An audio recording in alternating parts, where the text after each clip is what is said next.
مسلمانوں یاد رکھو یہ وہ محبت ہے جو انشاءاللہ ہمیں جنت تک لے جائے گی. حضرت اجمل سلطان پوری نے بہت اچھی بات کہی تھی, کہا تھا کہ کہتے ہیں جب سے ملا ہے دامن آل رسول کا, جب سے ملا ہے دامن آل رسول کا, بے فکر ہو گیا ہوں شفاعت کی فکر سے, بے فکر ہو گیا ہوں شفاعت کی فکر سے.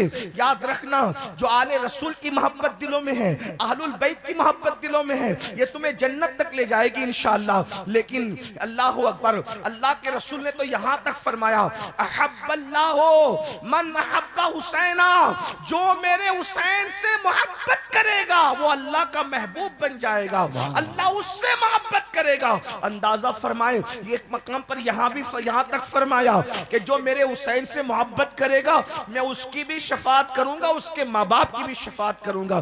بڑی نعمت ہے, بڑی دولت ہے. لیکن اے حسینیوں, اے علی والو, اے پنجتنیوں, اے صحابہ اور خلفائے راشدین کو ماننے والو, وہ رسول اللہ کا انقلاب جب اس کو آگ لگانے کی اس پلید نے منظم طور پر کوشش کی تو اس وقت امام علی مقام چین سے نہیں بیٹھے, بے چین ہو گئے, بے قرار ہو گئے, مضطرب ہو گئے. مطلب کیا؟ گفتگو کا آخری حصہ دل کے کانوں سے سننا, اس لیے کہ پھر کہتا ہوں جلسوں کا مقصد یہی ہے جس کی طرف ہم جا رہے ہیں. مطلب کیا ہوا؟ اللہ اکبر, کلمہ پڑھنے کے بعد جب لوگوں کو دین سے دور کرنے کی کوشش کی جا رہی تھی, شراب کو, جوے کو پرموٹ کیا جا رہا تھا, بے نمازی پن کو پرموٹ کیا جا رہا تھا, دین سے لوگوں کو بدگمان کرنے کی کوشش کی جا رہی تھی, باطل کو حق میں شامل کرنے کی کوشش کی جا رہی تھی. اس وقت امام علی مقام نے کیا اسٹینڈ لیا؟ آپ نے کیا فیصلہ کیا؟ اللہ اکبر, میں مدینے کی راحتیں چھوڑ کر, مدینے منورہ کی راحتیں چھوڑ کر کربلا کے تپتے ہوئے ریگزار پر جاؤں گا.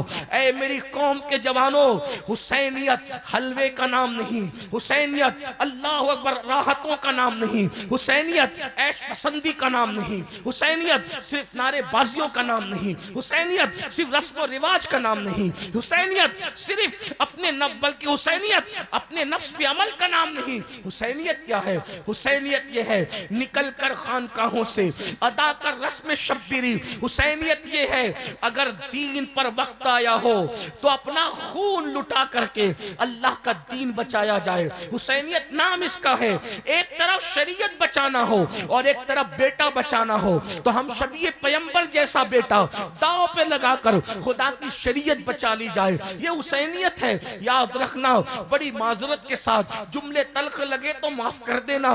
اللہ اکبر, حسینیت کو ناڑے کڑے اور شربت میں تولنے والوں, ابھی شربت اتنے قیمتی نہیں ہوئے ہیں کہ خون حسین کا بدلہ بن سکیں, خون حسین کو اس کے بدلے میں تول سکو. واللہ پوری کائنات کو ایک پلے میں رکھ دو سب کا خون, اور خون حسین کا قطرہ ایک پلے میں رکھ.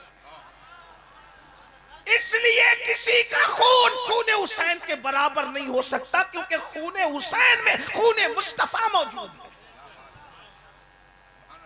امام علی مقام اس انقلاب کو جو رسول اللہ نے پیدا کیا تھا اس کو بچانے والے عظیم دانشور کا نام ہے. اب ہم قافلہ حسینی کے رکن بنے ہیں یا قافلہ یزید کے رکن بنے. یزید سے بہت نفرت ہے نا ہمیں. میری قوم کے جوانوں بتاؤ, اور ہونا بھی چاہیے, جس کے دل میں ذرہ برابر بھی عشق مصطفیٰ ہے وہ یزید سے کوئی ہمدردی رکھ ہی نہیں سکتا. یزید پلید ہے, کمینہ ہے, ساری گندگیوں کی جڑ ہے یزید.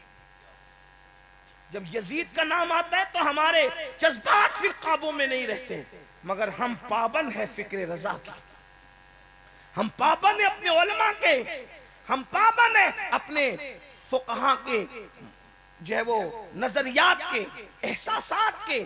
اس لیے کہ ہم نہ نفرت میں شریعت کو پھلانگ سکتے ہیں نہ محبت میں شریعت کو پھلانگ سکتے ہیں. ہم ہر وقت حدود اللہ کے پابند, اللہ کی حدوں کے پابند ہیں. لیکن آپ سے پوچھنا چاہتا ہوں, یزید سے نفرت ہے؟ بالکل ہونی چاہیے. امام حسین سے محبت ہے؟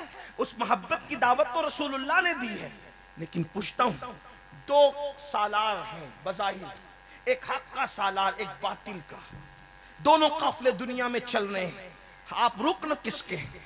ہم رکن کس کے ہیں؟ تو سب کہیں گے امام حسین کے، امام حسین کے۔ ہم نے کہا اس کے لیے کچھ دلیلیں ہوتی ہیں، اس کے لیے کچھ افکار ہوتے ہیں، اس کے لیے کچھ نظریات ہوتے ہیں۔ بتاؤ امام حسین کے قافلے میں بے نمازی کو کیسے انٹری دی جائے گی؟ آپ نماز پڑھتے ہیں یا نہیں پڑھتے مجھے نہیں معلوم، لیکن آپ سے پوچھنا چاہتا ہوں، بے نمازیوں کو یزیدی کہہ کے نہیں جا رہا ہوں، لیکن اتنا ضرور کہہ کے جاؤں گا مفتیان کرام کی موجودگی میں کہ قافلہ حسینی میں یزیدیوں کو انٹری نہیں، بے نمازیوں کو انٹری نہیں دی جا سکتی، کیونکہ امام حسین کے قافلے میں بچہ بچہ نمازی تھا، اللہ اکبر، فرد فرد نمازی تھا، اللہ اللہ، بندہ بندہ نمازی تھا، بلکہ لوگوں کو جب زخمی ہو کر کے اپنی جان کی پڑی ہوتی ہے، اس وقت بھی امام حسین نے زخموں سے آہو بکا کرنے کی بجائے اپنی پیشانی کو اپنے رب کی بارگاہ میں رکھ کر بتا دیا کہ ہم کو جان سے اتنی محبت نہیں ہے جتنی اللہ کے سجدے سے محبت ہے۔ اب آپ سے پوچھنا چاہتا ہوں، بتاؤ مسلمانوں، میری قوم کے جوانوں، مسجدوں کو ویران کرنے والوں، مسجد ویران کر کے امام حسین کے قافلے میں کیسے شامل ہو سکتے ہو؟ سالار قافلہ امام حسین ہے، وہ تمہیں اپنے قافلے میں کیسے شامل کریں گے؟ بڑی معذرت کے ساتھ یہ جملہ بھی تلخ لگے تو معاف کر دیں، معافی اس لیے طلب کر رہا ہوں کہ لوگوں کے دل کو تکلیف ہو جاتی ہے کبھی کبھی۔ یاد رکھنا، آپ کا اور میرا پیر بھی ہمیں قافلہ حسینی میں اس وقت تک شامل نہیں کر سکتے۔ جملہ یاد رکھنا، آپ کس سے مرید ہے مجھے نہیں معلوم، لیکن اتنا ضرور کریں، آپ کا میرا پیر بھی ہمیں قافلہ حسینی میں اس وقت تک شامل نہیں کر سکتے جب تک امام حسین نہ چاہے، کیونکہ آپ کا پیر بھی پابند ہے امام حسین کے، میرا پیر بھی پابند ہے امام حسین کا۔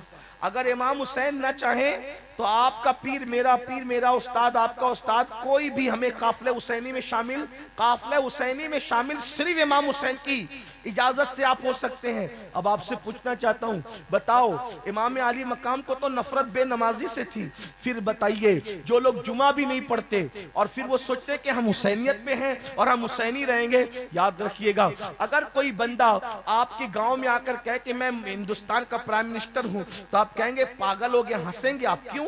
اس لیے کہ ایسے کوئی پرائم منسٹر بنتا ہے، اس کی کوئی دلیل ہوتی ہے، کوئی سند ہوتی ہے، اس کے کچھ تقاضے ہوتے ہیں۔ میرے عزیز، جب پرائم منسٹر بننے کے لیے کچھ دلیلیں اور کچھ شرائط چاہیے تو پھر مومن کامل بننے کے لیے بھی تو کچھ تقاضے ہیں، کچھ شرائط ہیں۔ یہ کیا ہو رہا ہے؟ نمازیں ترک ہو رہی ہے، بلکہ افسوس کی بات یہ ہے جس دن جلسہ کرتے ہو اس دن جلسے میں بھی نہ مغرب پڑھ کے آتے ہو، نہ عشاء پڑھ کے آتے ہو، اور نہ جا کر کے فجر پڑھتے ہو۔ بتاؤ، اور یاد رکھو، آپ اور ہم ہاتھ چموانے سے خوش ہو سکتے ہیں، امام حسین کو اس سے خوشی نہیں ہو سکتی۔ سیدنا فاروق اعظم فرماتے ہیں جب مسلمان گناہ کرتا ہے تو قبر انور میں وہ رسول اللہ کو دکھی کرتا ہے، حضور کو رنجیدہ کرتا ہے، حضور کے دل کو تکلیف پہنچاتا ہے۔ اب مجھے بتاؤ، نمازیں ترک کر کے امام حسین کے نانا کا دل دکھاؤ گے اور حسین پاک تمہیں دامن میں چھپائیں گے؟ یاد رکھنا، بہت بڑی بھول کر رہے ہو میری قوم کے جوانوں۔ آپ اور ہم مسجدوں کو ویران کرنے کے لیے نہیں ہیں، جوانی کی عبادت اللہ کو بہت پسند ہے۔ اللہ کے رسول صلی اللہ علیہ وسلم نے ارشاد فرمایا، جو جوان عبادت کرتے عبادت، اللہ نے ان جوانوں کو بوڑھوں پر ایسی فضیلت عطا کی ہے، آقا فرماتے جیسے نبیوں کو لوگوں پر، رسولوں کو لوگوں پر فضیلت حاصل ہے، ایسے عبادت کرنے والے جوانوں کو بوڑھوں پہ فضیلت حاصل ہے۔ جوانی کی عبادت اتنی قیمتی ہے، افسوس کیا ہو گیا، حسینی بننے کے لیے آپ ہاتھوں میں کڑے پہننا چاہتے ہیں۔ کڑوں کا کیا حکم ہے یہ مفتیان کرام بتائیں گے، لیکن میں تو ایک عام سا آدمی، آپ سے بھی میرا علمی تقابل کچھ نہیں، میں آپ سے بھی گرا پڑا آدمی ہوں، سنیت میں سب سے نچلے اور آخری درجے کا انسان ہوں، اس امید پر گھوم رہا ہوں کہ خاتمہ بالخیر کی سعادت نصیب ہو جائے، بس اور کچھ نہیں۔ لیکن آپ سے پوچھنا چاہتا ہوں، بتاؤ حسینیت اتنی سستی نہیں ہے، آسان نہیں ہے، مرنے کے بعد پچھتاؤ گے، تمہیں جو لوگ ورگلا رہے ہیں، دھوکہ دے رہے ہیں، افسوس ہے، سنی ہو کر کے ماتم کرو گے؟ زندوں کا بھی کوئی ماتم ہوتا ہے؟ بتاؤ، برا لگتا ہے علماء رہنمائی کرتے کہتے یہ دو کوڑی کا مولوی کیا جانے؟ اگر مولوی نہیں جانتا تو پھر کوئی کچھ نہیں جانتا۔ کوئی ڈاکٹر کی اتنی اوقات اور حیثیت نہیں ہے جو عالم ربانی کی ہے. ڈاکٹر کی عزت اور عظمت اپنی جگہ، ہم اس کو حقیر نہیں کہہ رہے. ڈاکٹر انسان کی کتاب پڑھ کر ڈاکٹر بنا ہے، عالم اللہ کی کتاب پڑھ کر کے عالم بنا ہے. ساری کاغذ کی ڈگریاں قبروں کے باہر رہے گی اور ایمان کی ڈگری قبر کے اندر جائے گی.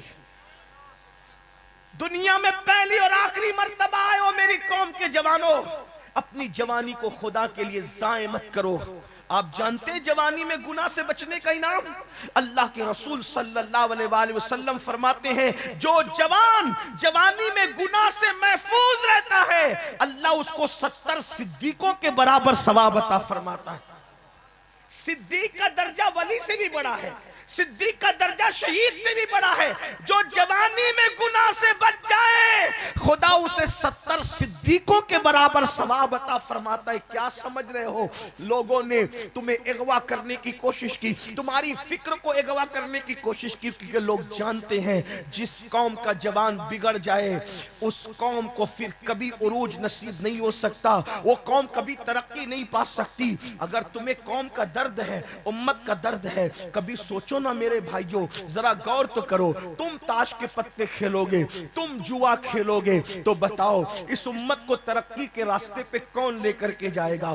نوجوان صرف اپنے باپ کا بیٹا نہیں ہے، پوری ملت کا سرمایہ ہے، پوری قوم کا سرمایہ ہے. اپنی زندگی کے مقصد کو پہچانو، امام حسین کو آئیڈیل بناؤ، امام علی مقام کو آئیڈیل بناؤ. یزید کے قافلے میں مت جاؤ، یزید کے قافلے پہ لعنت کر کے وہاں سے نکلو اور قافلہ حسینی کے رکن بنو. یاد رکھنا آپ کو کوئی کچھ بھی بولے، اگر آپ کردار کے اعتبار سے حسینی ہے، امام حسین کی نظر کرم آپ پر ہے، میرے بھائیو بتاؤ جوانی چلی جائے گی، دیکھتے دیکھتے چلی جائے گی، جلدی جلدی چلی جائے گی. ہاں 16 سال سے جوانی شروع ہوتی ہے، 40-50 سال پہ جوانی ختم ہوتی ہے. اس کے بعد پھر گھٹنے دکھیں گے، پھر کمر دکھے گی، آنکھوں کی روشنی جائے گی. آج کہا جاتا ہے نماز پڑھو، تو کیا سوچتے ہو مولانا جب بوڑھے ہو جائیں گے تب پڑھیں گے؟ میرے عزیز آج جب بوڑھے ہو جاؤ گے تو شاید درد پڑھنے نہ دے، شاید کرب پڑھنے نہ دے، شاید گھٹنوں کی تکلیف پڑھنے نہ دے. اللہ اکبر. بڑی معذرت کے ساتھ میرے بھائی نکل جاؤ، اس کھول سے نکلو، اپنی جوانی کا صحیح استعمال کرو. یہ جو جوا کھیل رہے ہو آپ بتائیں کیا حسینی جوا کھیل سکتا ہے؟ اللہ کے رسول علیہ الصلوۃ والتسلیم کے غلاموں، حجت الاسلام امام غزالی رحمت اللہ علیہ نے لکھا، میں نے کئی جگہ بیان کیا، آپ بھی سن لیں، کہ جس نے جوا کھیلا، جوا، قیامت کے دن اس کے ہاتھ سور کے خون میں رنگے ہوئے ہوں گے، خنزیر کے سور کے خون میں رنگے ہوں گے. تمہیں سور کے نام سے نفرت آتی ہے؟ آنا بھی چاہیے. سور بد جانور ہے، گندا جانور ہے، غلاظت میں پھرتا ہے. سور کے نام سے نفرت کرنے والوں، آج جوا کھیل رہے ہو، موبائل پر کیا کیا کر رہے ہو، سور کے خون میں ہاتھ رنگے ہوں گے. امام حسین سے مصافحہ کر سکو گے قیامت میں؟ اپنے نبی سے مصافحہ کر سکو گے قیامت میں؟ بتاؤ. پچھتاؤ گے، صرف پچھتاؤ گے.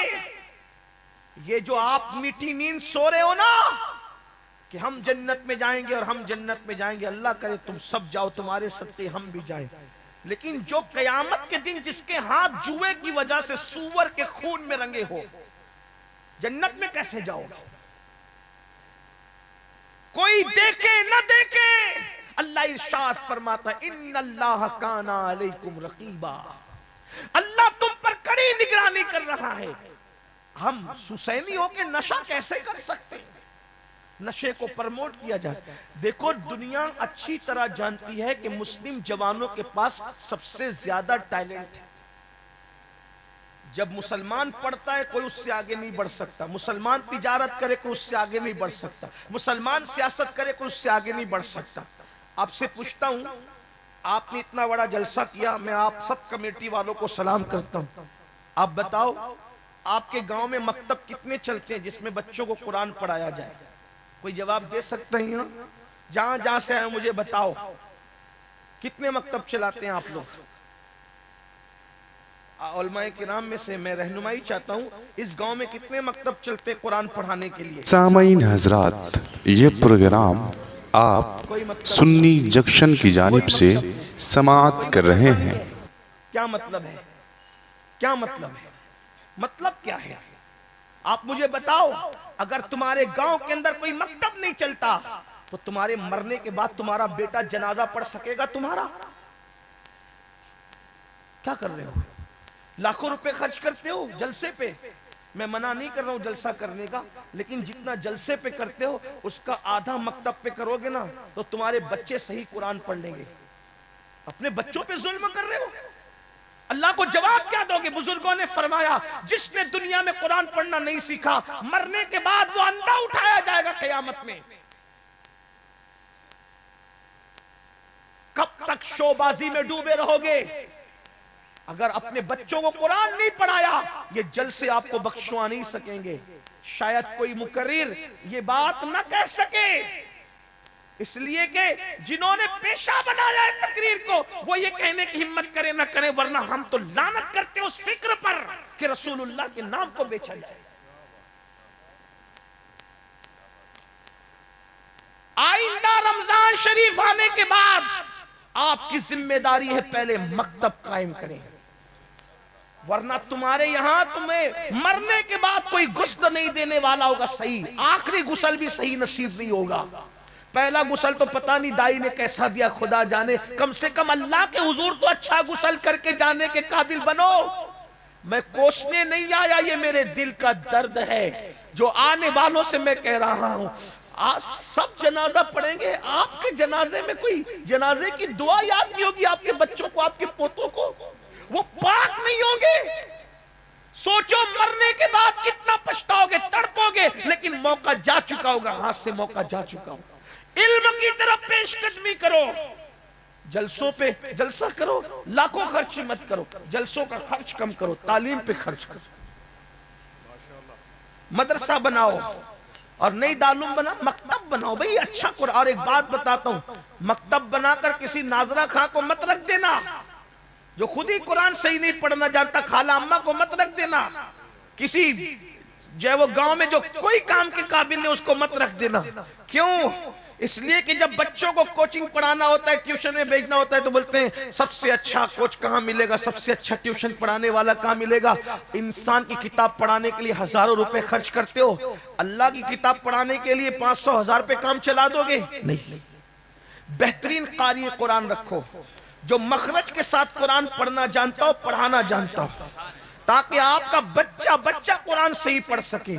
سوچو نا مرنے کے بعد آپ بتاؤ اگر سب جنازہ پڑھے اور آپ کا بیٹا جنازہ نہ پڑھے کتنی دردناک صورت ہے. آپ حسینی کہتے ہیں، میں آپ سے پوچھتا ہوں امام حسین کے گھر میں ان پڑھ کون ہے؟ بتا. میرا چیلنج ہے، ان پڑھ تو کسی کا باپ بھی نہیں بتا سکتا. یہ بات میں شکر کے ساتھ فخر سے کہہ رہا ہوں، امام حسین کا گھرانہ وہ ہے جتنے ان کے گھر کے بیٹیاں اور بیٹے ہیں صرف پڑھے لکھے نہیں تھے، اپنے زمانے کے سب سے بڑے پڑھے لکھے. اب میں آپ کے سامنے وہ ورق کھولنا چاہتا ہوں. اور یاد رکھنا سید ہونے کے اعتبار سے عصبیت میں نہیں کہہ رہا ہوں، واللہ ہم عصبیت پہ لعنت کرتے ہیں، لیکن آپ کو بتاؤں امام حسین کے گھر میں جو پڑے ہوئے تھے اس دور میں ان جیسا پڑھا لکھا کوئی نہیں تھا.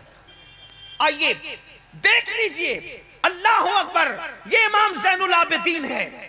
امام زین العابدین، ان سے بڑا دور تابعین میں آپ کو پڑھا لکھا ملے تو بتائیے. اس کے بعد امام باقر، ان کا نام باقر نہیں ہے، ان کو باقر کہا جاتا ہے. باقر کا معنی کبھی سوچا؟ ان کا نام محمد ہے، ان کو باقر کیوں کہتے ہیں؟ باقر کہنے کی وجہ یہ ہے، باقر کہتے ہیں پوسٹ مارٹم کرنے والے کو، پی ایم کرنے والے، چیر پھاڑ کرنے والے. بھئی یہ چیر پھاڑ کرنا کیا فضیلت ہوئی؟ باقر باقر کہہ رہے ہو، چیر پھاڑ کرنے والا، چیر پھاڑ کرنے والا. کبھی سوچا یہ چیر پھاڑ کرنے والا کیوں کہتے ہیں؟ جب امام محمد باقر کے سامنے کوئی مسئلہ پیش کیا جاتا تو اتنی باریکیوں سے اس کو سمجھا دیتے کہ لوگ کہتے ہیں انہیں تو مسئلے کا پوسٹ مارٹم کر دیا، اس کا جو ہے وہ چیر پھاڑ کر کے رکھ دیا، یعنی دائیں بائیں سغرا کبرا حد اوسط سب کے سب سمجھا کر کے رکھ دیا. اللہ اکبر، یہ باقر ہے باقر. اس کے بعد امام جعفر الصادق کو دیکھو، اللہ اللہ، کروڑوں حنفیوں کا امام، داتا علی حجویری کا امام، غریب نواز کا امام، محبوب الہی کا امام، جس کے پاس علم کی خیرات حاصل کرنے جاتا ہے امام اعظم ابو حنیفہ، وہ سیدنا امام جعفر صادق کی ذات۔ سبحان اللہ، نعرہ تکبیر، نعرہ ارے رسالت۔ مرد تو مرد ہے، امام جعفر صادق کے بیٹے ہیں ابو اسحاق، امام جعفر صادق کے بیٹے اللہ کیا ابو اسحاق، ان کی بیوی ہے سیدہ نفیسہ مصری، امام جعفر صادق کی بہو ہے۔ اور یہ نفیسہ مصری کون ہے پتہ ہے؟ یہ حسینی خاندان کی بہو ہے اور امام حسن کے گھر کی بیٹی ہے، جسے دنیا نفیسہ مصری کہتے، نفیسۃ العلم۔ اپنے شوہر کے ساتھ مدینہ منورہ سے ہجرت کر کے مصر آئی، جب مصر آئی تو امام شافعی جیسے لوگ پردے کے پیچھے بیٹھ کر ان سے مسائل حاصل کرتے تھے اور علم حاصل کرتے تھے۔ مجتہد مطلق کو پڑھانے والی نبی کے گھر کی بیٹی ہے، نبی کے گھر کی بہو ہے، ہم کیا جانتے ہیں؟ انہوں نے علم پہ اتنی محنت کی۔ پھر اس کے بعد امام علی رضا کو دیکھیں، وہ امام اہل سنت نے فتاوی رضویہ شریف میں لکھا ہے لوگ بھاگتے پھرتے تھے حدیث سننے کے لیے امام علی رضا سے، اور وہ جو سند آتی ہے کہ اللہ نے جبریل سے کہا، جبریل علیہ السلام نے حضور سے کہا، حضور نے مولا علی سے کہا، مولا علی نے امام حسین سے کہا، امام حسین نے امام زین العابدین سے کہا، امام زین العابدین نے امام باقر سے کہا، امام باقر نے امام جعفر سے، امام جعفر نے امام موسیٰ کاظم سے، موسیٰ کاظم نے علی رضا سے۔ فرماتے ہیں اتنی سند پڑھ کر، اعلیٰ حضرت لکھ رہے ہیں، اتنی سند پڑھ کر کسی پاگل کے کان میں دم کر دو تو اللہ اس کو شفا عطا فرما دے۔ اس کو امام احمد بن حنبل نے بھی لکھا ہے، کیا نبی امام علی رضا اتنے بڑے عالم، امام تقی، امام نقی، امام حسن عسکری، یہ سب عالم، اور آخری میں جو سید پیدا ہوگا جسے امام مہدی کہتے ہیں وہ بھی اتنے بڑے عالم ہوں گے کہ بڑے بڑے لوگ ان کی اقتداء میں نماز پڑھیں گے، حتیٰ کہ سیدنا عیسیٰ علیہ السلام بھی ان کی امامت پر مہر تصدیق ثبت کرنے کے لیے ان کے پیچھے کھڑے ہوں گے۔ آپ کیا سمجھتے ہیں؟ آپ کے پاس کیا علم ہے؟ ہمارے پاس کیا علم ہے؟ یاد رکھنا یہ جلسے وہ آواز ہے، یہ جلسے توجہ کرنا، برا مت مانا، یہ جلسہ ایک خواب ہے، خواب جیسے خواب دیکھتے ہیں اس کے بعد ختم ہو جاتا ہے، بالکل جلسے بے معنی بھی نہیں ہے۔ میں نہیں کہہ رہا ہوں کہ بالکل بے معنی، کوئی فائدہ نہیں، کچھ نہیں، اگر کوئی فائدہ نہیں ہوتا تو میں گھر چھوڑ کے یہاں آتا کیوں؟ فائدہ ہے، یہی گفتگو سن کے تو انقلاب آئے گا نا، انشاءاللہ آئے گا، تبدیلی آئے گی، آ رہی ہے۔ علامہ صاحب کی گفتگو سن کے تبدیلی آ رہی، بڑے بڑے بزرگوں کی، یہ تو جلسوں نے جو انقلاب ہندوستان کو آزاد کرایا، جلسوں نے آزاد کرایا، جلوس نہیں ہے، یہ بالکل بے اثر نہیں ہے۔ جو لوگ بالکل گلو کرتے ہیں کہ کوئی فائدہ نہیں، کوئی فائدہ نہیں، ان سے کہتے ہیں کہ آپ گھر بیٹھے، کوئی فائدہ نہیں۔ ہندوستان آزاد ہوا ہے جلسے جلوسوں سے، انقلاب آیا جلسے جلوسوں سے، اور بھی پوری تاریخ ہے جلسے جلوسوں کی، لیکن آپ کو یہ کہتا ہوں مؤثر بنانے کی کوشش کریں، بالکل اس کو گالیاں نہ دے لیکن اس کو مؤثر بنائے۔ امام مفتی احمد یار خان نعیمی نے بہت اچھی بات کہی تھی، کفیل بھائی، کہا کہ اگر مسجد میں کتا گھس جائے تو مسجد توڑنے کی ضرورت نہیں ہے، کتے کو نکالنے کی ضرورت ہے۔ تو ایسے ہی اگر جلسوں کے اندر جو ہے وہ کوئی گندگی گھس گئی ہے تو جلسے بند کرنے کی ضرورت نہیں ہے، جلسوں سے گندگی نکالنے کی، یہ بات ہے نا۔ ہاں تو بالکل بھی جلسوں کو کوسنے کی کوشش نہ کریں، لیکن آپ سے یہ کہتا ہوں جلسہ ایک خواب کی طرح۔ خواب کا کیا مطلب ہو؟ خواب کا مطلب یہ کہ آپ نے خواب اچھا دیکھا تو آپ خوش ہوتے ہیں، خواب برا دیکھیں آپ تو آپ غمگین ہوتے ہیں، لیکن اچھا خواب ہو یا برا خواب ہو، خواب ہوتا بہرحال خواب ہے نا۔ جب آپ نے آنکھ بند کی خواب دیکھا، آنکھ کھلی، خواب ختم۔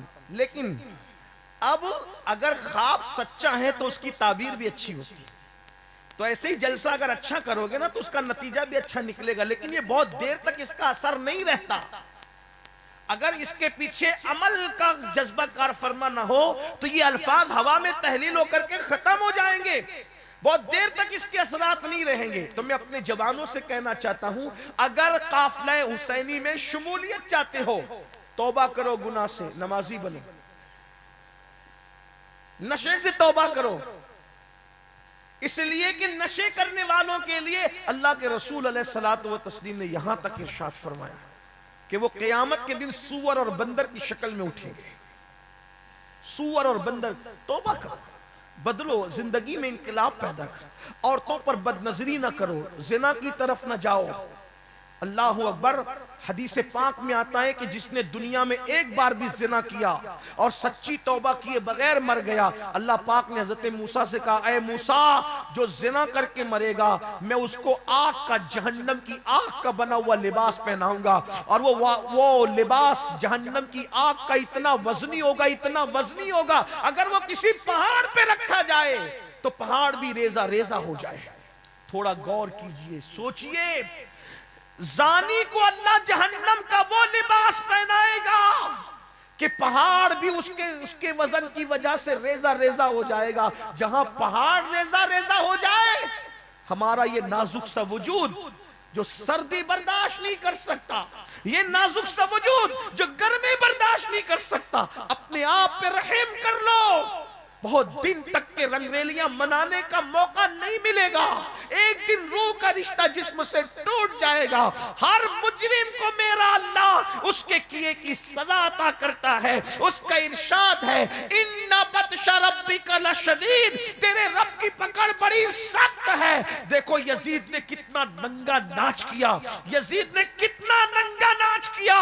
اللہ اکبر, کعبے پہ پتھر برسوا دیے, مسجد نبوی میں گھوڑے بندوا دیے, مسجد نبوی میں 3 دن تک نماز بند کروا دی.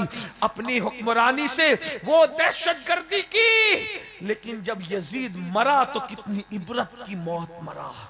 مرنے کے بعد اس کا لاشا ڈھونڈا جاتا تھا. روایتیں مختلف ہیں لیکن میں عقد الفرید سے پڑھ رہا ہوں یہ روایت. عقد الفرید میں ہے یزید کے مرنے کے بعد کئی دن تک اس کی لاش ڈھونڈی گئی, نہیں ملی. جب ملی شکاریوں کو اور لکڑہاروں کو تو اس کی لاش میں کیڑے چل رہے تھے, کیڑے. اللہ کے دین کا جو مذاق اڑائے گا وہ عبرت بنے گا. اس لیے جوانی کا مس یوز مت کرو, جوانی کا غلط استعمال مت کرو. اللہ نے جوانی دی ہے عورتوں پہ پاپ کی نظر ڈالنے کے لیے نہیں دی ہے, اور نظروں کی حفاظت کے لیے دی ہے. جوانی دی ہے رات کے 3 بجے تک جگ کر کے موبائل پر گیم کھیلنے کے لیے نہیں دی ہے, بلکہ عبادت کرنے کے لیے دی ہے. درود شریف پڑھو, درود شریف کی عادت بناؤ, بدلو, زندگی میں انقلاب پیدا کرو, زندگی میں تبدیلی پیدا کرو. ارے حر یزید کے قافلے میں تھا, لیکن جب حر واپس آئے اور امام سے معافی طلب کی تو آج حور کتنی عزت کے ساتھ سو رہے. میرے امام نے حضور کو میرے امام نے حور کو کتنی عزت عطا کی, کتنا وقار عطا کیا کہ اب جب بھی کربلا کا ذکر ہوتا ہے تو شہیدوں میں ذکر حسین بعد میں ہوتا ہے, حور کا ذکر پہلے ہوتا ہے. امام نے کتنی عزت عطا کی. آؤ ہم بھی امام سے معافی طلب کریں اور یزیدیت کے خیمے سے نکلے. یہ جو کردار, آپ یزید کو نہیں مانتے مجھے پتا ہے, آپ یزید کو پسند نہیں کرتے مجھے پتا ہے, لیکن کردار کے اعتبار سے جو یزیدی کردار اختیار کر رکھا ہے, یہ جوا, یہ شراب, یہ سٹا, یہ عورتوں پہ بد نظری, زنا, گانے سننا, میوزک سننا, ان سب سے توبہ کر لو. اور بس اینڈ پر آخری بات, توبہ کرو, مایوس مت ہونا. اللہ کا فرمان ہے کتنا بھی پاپی توبہ کرے, کتنا بھی پاپی, اللہ اس کو بخش دیتا ہے, اس کو معاف کر دیتا ہے. میرے بھائیوں, کیسے کیسوں نے توبہ کی, اللہ پاک نے اس کو معاف کیا. بس توبہ سچی ہو. حدیث پاک میں آتا ہے کہ ایک شخص پوری زندگی گناہوں میں گزار دی, پوری زندگی, اور اس کے بعد جب اس کی موت کا وقت آیا تو اپنے بچوں سے کہنے لگا, میرے بچوں, میرے بیٹوں, تم نے میری ہر بات مانی, ایک کام کرنا, جب مجھے موت آئے تو میرا حکم ماننا کہ میرے گلے میں رسی ڈالنا اور میرے منہ کو ادھر ادھر پھرانا اور زمین پہ رگڑنا, اور بعد میں مجھے جلا دینا, اور جلا کر میری راکھ کو پانی میں بہا دینا, ہوا میں اڑا دینا, تاکہ میں اللہ کی بارگاہ میں جواب اور حساب دینے سے بچ جاؤں. اس نے اپنے حساب سے سوچا, حالانکہ ایسا نہیں ہے, کوئی پانی میں بہ جائے راکھ, اللہ پھر بھی اس کو زندہ کرے گا. کسی کو شیر کھا لے اللہ اس کو پھر بھی زندہ کرے گا. کسی کو کیڑے کھا لے اللہ ان کے پیٹ سے نکال کے اللہ اس کو زندہ کرے گا. اللہ کے لیے کیا مشکل ہے. جس نے پہلی مرتبہ پیدا کرنا جس کے لیے کوئی مشکل نہیں تھا، دوسری بار پیدا کرنا اس کو کیا مشکل ہے؟ جو کن کہہ کر آسمان بناتا ہے، کن کہہ کر زمین بناتا ہے، کن کہہ کر سورج چاند سب بناتا ہے، اس کو کیا مشکل ہے؟ اس نے تو اپنے انداز میں ساری راکھ اڑوا دی، بہا دی، سب کچھ بکھیر دیا۔ اللہ نے ہوا کو حکم دیا جمع کر اس کی راکھ جمع کی گئی۔ اللہ نے اس کو پیدا کیا اور پوچھا بندے بتا تو نے ایسا کیوں کیا؟ ایسا کرنے کی وجہ کیا تھی؟ اس بندے نے کہا مولا صرف تیرے خوف سے کیا کہ میں تیری بارگاہ میں جواب دینے کی ہمت نہیں رکھتا تھا، حوصلہ نہیں رکھتا تھا مولا، بس اس لیے میں نے ایسا کیا، تجھ سے ڈر کے کیا۔ اللہ کو یہ ادا اتنی پسند آئی، میرے اللہ نے فرمایا تو مجھ سے ڈرا، جا میں نے تجھے بخش دیا۔ اس کی بخشش ہو گئی۔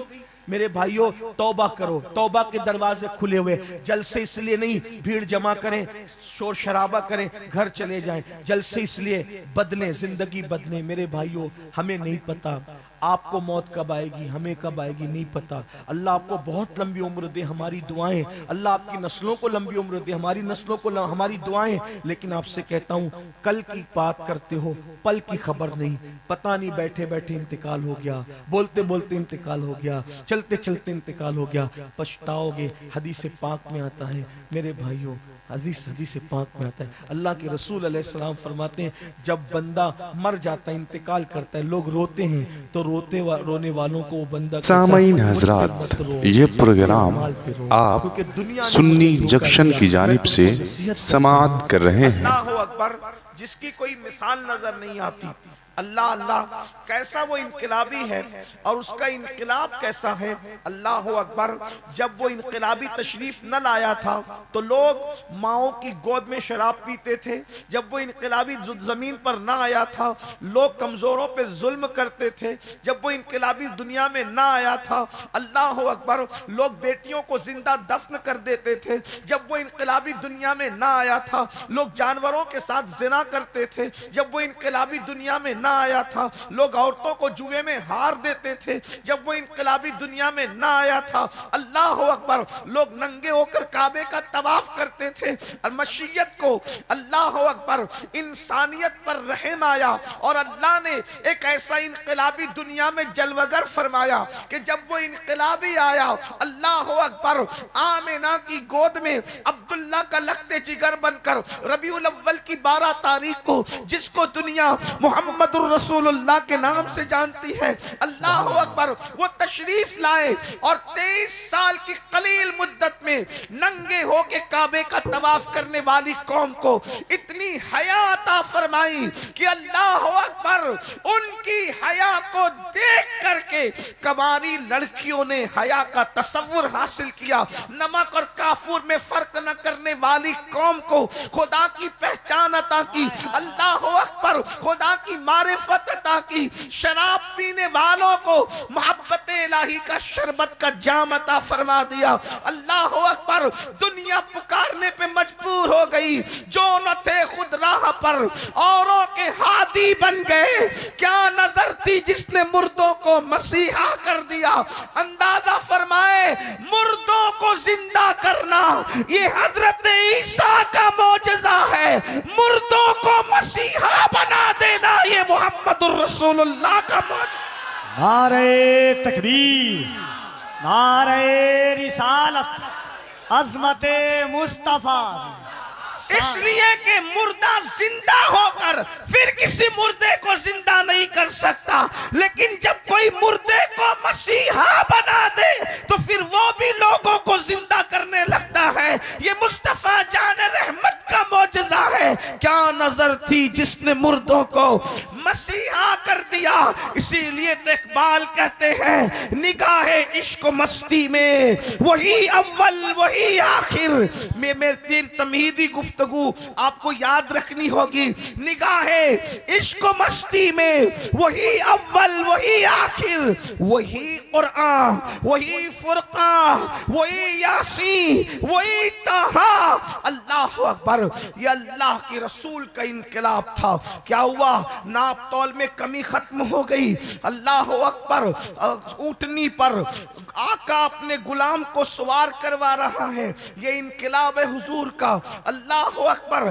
جب بچیوں کو زندہ دفن کرنے والے دوسروں کی یتیم بچیوں کی پرورش کرنے لگے ہیں. یہ انقلاب ہے اللہ کے رسول کا. یہ انقلاب ہے مصطفیٰ جان رحمت کا. شراب گندلیوں میں نالیوں میں بہا دی گئی ہے. اب کوئی شراب کو ہاتھ نہیں لگا رہا ہے. یہ انقلاب ہے مصطفیٰ جان رحمت کا. مگر یاد رکھیں, کہتے ہیں نا کہ بہار جب آتی ہے تو اللہ اکبر خزاں لانے کی کوشش کی جاتی ہے. چمن جب سجتا ہے تو اجاڑنے کی کوشش کی جاتی ہے. خوشیوں کو نظر بد لگانے کی کوشش کی جاتی ہے. اللہ اکبر. یہ حسین انقلاب تھا جو تاریخ کے انمٹ نقوش میں قیامت تک باقی رہے گا اور رہے گا انشاءاللہ. اس لیے کہ ابھی آپ نے جو ہے وہ عزیز سے حضرت سیدی کافی مراد آبادی کا شعر, ان کا کلام سنا. کوئی گل باقی رہے گا نہ چمن رہ جائے گا, پر رسول اللہ کا دین حسن رہ جائے گا. کوئی رہے نہ رہے مصطفیٰ جان رحمت کا دین باقی رہے گا. اور کیا رہے گا؟ اللہ اکبر. کہتے ہیں سب فنا, وہ کہتے ہیں بڑے مزے میں فرماتے ہیں, نام شاہان جہاں مٹ جائیں گے لیکن یہاں. نام شاہان جہاں مٹ جائیں گے لیکن یہاں حشر تک نام و نشان پنجتن رہ جائے گا. حشر تک نام و نشان پنجتن رہ جائے گا. یہ کلام کس نے لکھا ہے میری قوم کے جوانوں, اور کب لکھا ہے؟ لکھا اس نے ہے جس نے ہندوستان کو آزاد کرنے کی ٹھانی تھی, اور ملک کو آزاد کرانے کے لیے جسے پھانسی دی جا رہی تھی. کہا گیا تھا آخری خواہش کیا ہے؟ تو کہا آخری خواہش یہ ہے کہ نبی اور آل نبی کی شان میں قلم چلا دیا جائے. تو پتہ چلا کہ جنہوں نے ہندوستان کو آزاد کرایا ہے ان کے لہو میں عشق نبی اور عشق آل نبی موجود تھا. ان کے عقائد وہ تھے جس کی ترجمانی 14ویں صدی میں امام اہل سنت نے فرمائی ہے. اوروں کے حال تو جدا تھے. اللہ اکبر. تو عرض یہ کر رہا تھا کہ جب وہ انقلاب آیا تو شیطان کو ایک نظر نہ بھایا, اور اس انقلاب کو ابھی اللہ اکبر 60 سال بھی نہ بیتے تھے کہ ایک پلید پیدا ہوا. ساری پلیدیوں کی جڑ, ساری گندگیوں کی جڑ. کچھ چیزیں ایسی ہوتی ہیں جو اصطلاح بن جاتی ہے. توجہ آپ کی, اگر آپ کو مشکل نہیں ہو رہا تو آپ توجہ فرمائیں, اس لیے کہ عنوان مشکل دیتے ہو اور آپ مشکل سننا نہیں چاہتے تو یہ کوئی انصاف نہیں. آپ توجہ فرمائیں. مشکل مشکل, اللہ اکبر. عنوان دے کر مشکل بات نہ سننا یہ کوئی انصاف نہیں. کچھ چیزیں اصطلاح بن جاتی ہے, جیسے فرعون. جب فرعون کہہ دیا گیا مطلب شرابی بھی, زانی بھی, پلید بھی, ظالم بھی, جابر بھی, یہ سب نمرود اصطلاح ہے. فرعون اصطلاح. کسی فرعون کو بھی فرعون کہہ دو تو وہ ناراض ہوتا ہے نا. تو ایسے ہی ایک اصطلاح ہے جو ہجرت کے 60ویں سال کے بعد ظاہر ہوئی. ایک شخص تھا, اس کا نام یزید تھا. آوارگی, گندگی, پاپی پن, شراب, یعنی کہ جتنی چیزیں زمانے جاہلیت کی تھی ان سب کو پرموٹ کرنے کا منصوبہ. اور حکومت کے تخت پر خود ساختگی کے ساتھ بیٹھا. امام حسین رضی اللہ تعالیٰ کی شان یہ ہے کہ وہ اپنے دور کے اتنے بڑے مفکر, مدبر اور دور اندیش ہے کہ اور لوگوں کی نظر یزید کے کردار کے حوالے سے 3 سال کے بعد جہاں پہنچی دور تابعین نے, امام علی مقام نے اس کو بہت برسوں پہلے محسوس کر لیا تھا. آپ غور فرمائیں. اور امام حسین کے متعلق یہ جو بات کہی جاتی ہے کہ وہ حکومت کے لیے جا رہے تھے, ہم نے کہا نادان، جب غریب نواز کو حکومت نہیں چاہیے تو غریب نواز تو گدائے حسین ہے، غریب نواز تو شہزادہ حسین ہے۔ ارے اس سے بڑھ کر ماحول کی سازگاری کیا ہو سکتی تھی؟ اللہ اکبر! کہ غوری کو بلا کے کہتے کہ اس کو قتل کرو اور تم بادشاہ بنو، تو غریب نواز خود قتل نہیں کر سکتے تھے؟ بلایا کیوں؟ تو بتا رہے ہیں ہم بادشاہ بننے کے لالچی نہیں ہیں، ہم تو کنگ میکر ہیں، ہم تو بادشاہ بنانے والے ہیں، ہمیں بادشاہت سے کیا لینا دینا۔ آپ اندازہ کریں، غور فرمائیں، جسے خواجہ عثمان ہارونی کی نظر تیار کرے اس کی نظر میں دنیا اتنے ہیچ ہے، تو جس کو رسول اللہ نے تیار کیا ہو اور وہ بھی کس شان سے تیار کیا ہو، اللہ اکبر! صرف نگاہ ڈال دے تو لوگ بدل جاتے ہیں، لیکن میرے نبی نے جو امام حسین کو تیار کیا تھا، پہلے ہی دن جس دن امام کی ولادت ہوئی ہے اسی دن امام حسین کو اپنی گود میں لیا ہے، اور گود میں لے کر اللہ اکبر! ارے گھٹی دینے کا یہ انداز کہیں اور بھی دیکھا ہے؟ اس محبت کی جلوہ گری تو کوئی دیکھے؟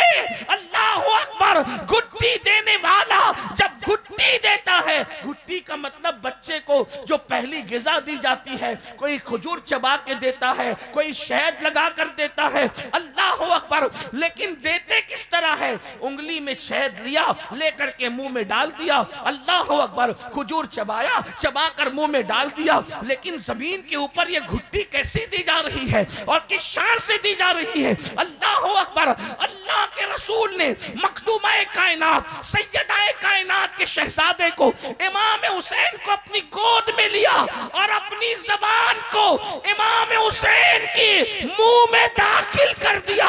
وہ زبان کیا ہے؟ میرے امام کہتے ہیں وہ زبان جس کو سب کن کی کنجی کہے، اس کی نافذ حکومت پہ لاکھوں سلام۔ وہ دہن جس کی ہر بات تو وہی ہے خدا، چشمہ علم و حکمت پہ لاکھوں سلام۔ اللہ اکبر!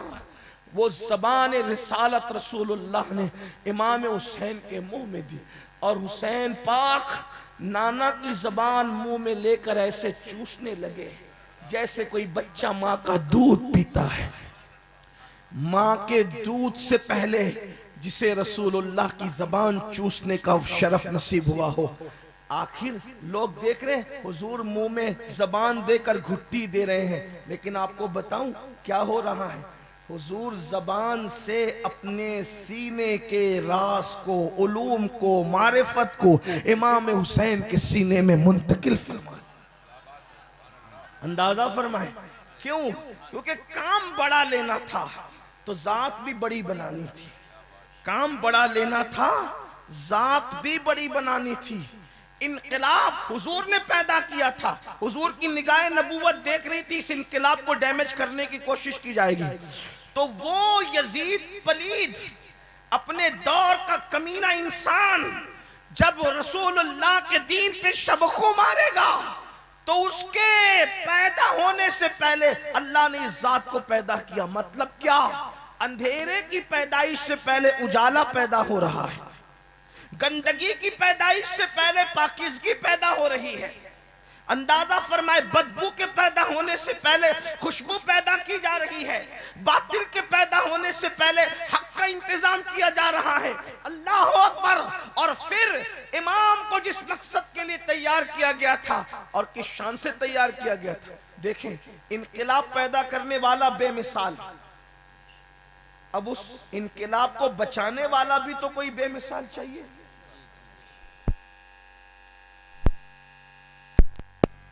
اسے پیدا کہاں کریں گے؟ توجہ فرمائیں، اسے پیدا کہاں کریں گے؟ بھئی کسی اور کے گھر میں پیدا ہو تو بے مثال تو نہیں ہو سکتا، اس لیے کہ بے مثال ہونے کے لیے پھر بے مثال ماں چاہیے، بے مثال باپ چاہیے، بے مثال خاندان چاہیے، بے مثال خون چاہیے، بے مثال دودھ چاہیے، یہی تو ہے نا۔ لیکن بھئی جب اگر کسی اور خاندان میں یہ شہزادہ پیدا ہوتا تو بے مثال کہاں ہوتا؟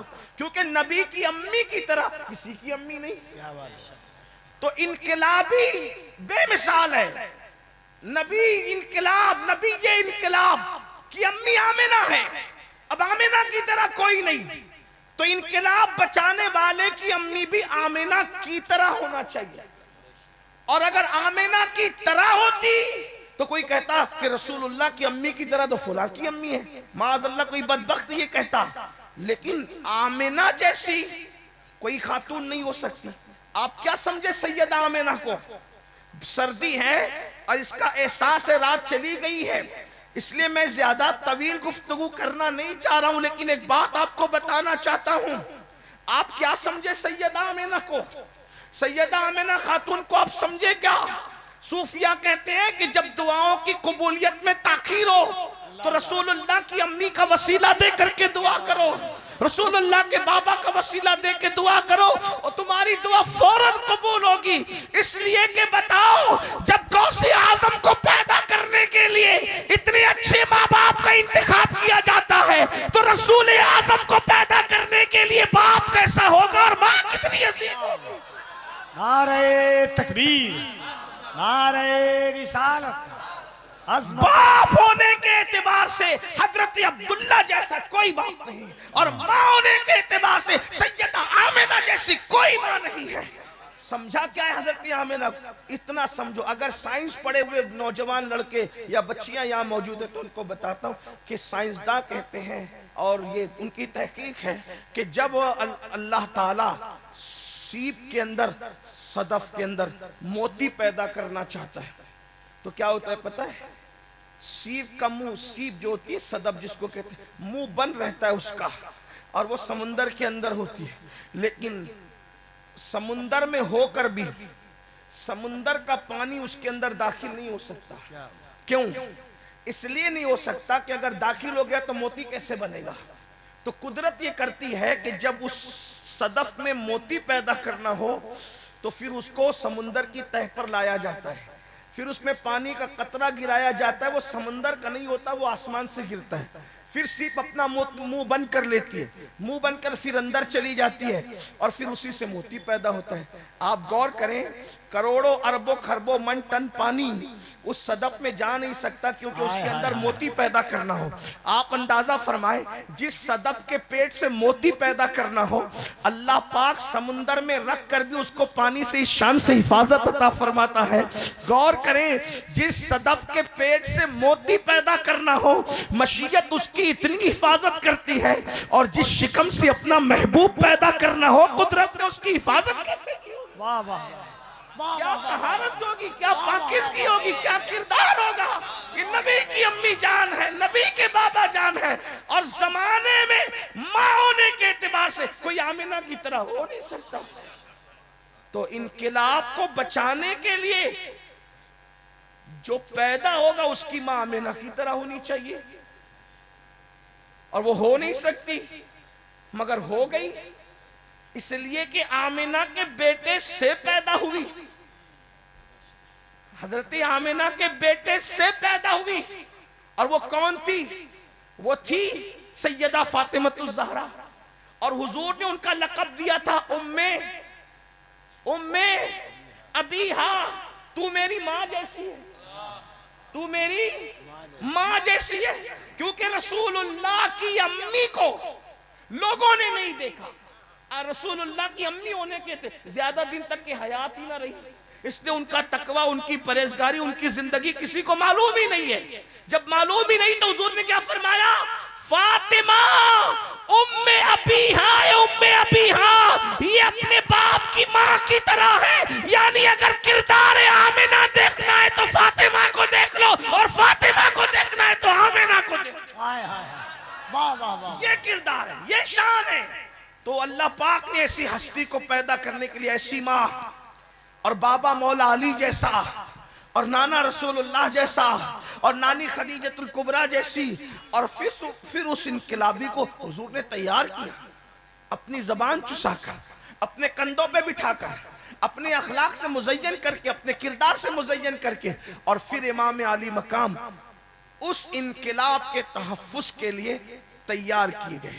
بس اپنی گفتگو کو بینڈ کی طرف پہنچاتے ہوئے، جب اس انقلاب کو بچانے کے لیے امام میدان میں آئے، تب لوگوں کو سمجھ میں آیا کہ امام کس ہستی کا نام ہے۔ امام حسین امام زمانہ ہے، امام حسین امام زمانہ ہے، قرآن صفت بیان کرتا ہے زمانے کے عظیم ترین مومن کی، والعصر، زمانے محبوب کی قسم، ان الانسان لفی خسر، انسان گھاٹے میں ہے۔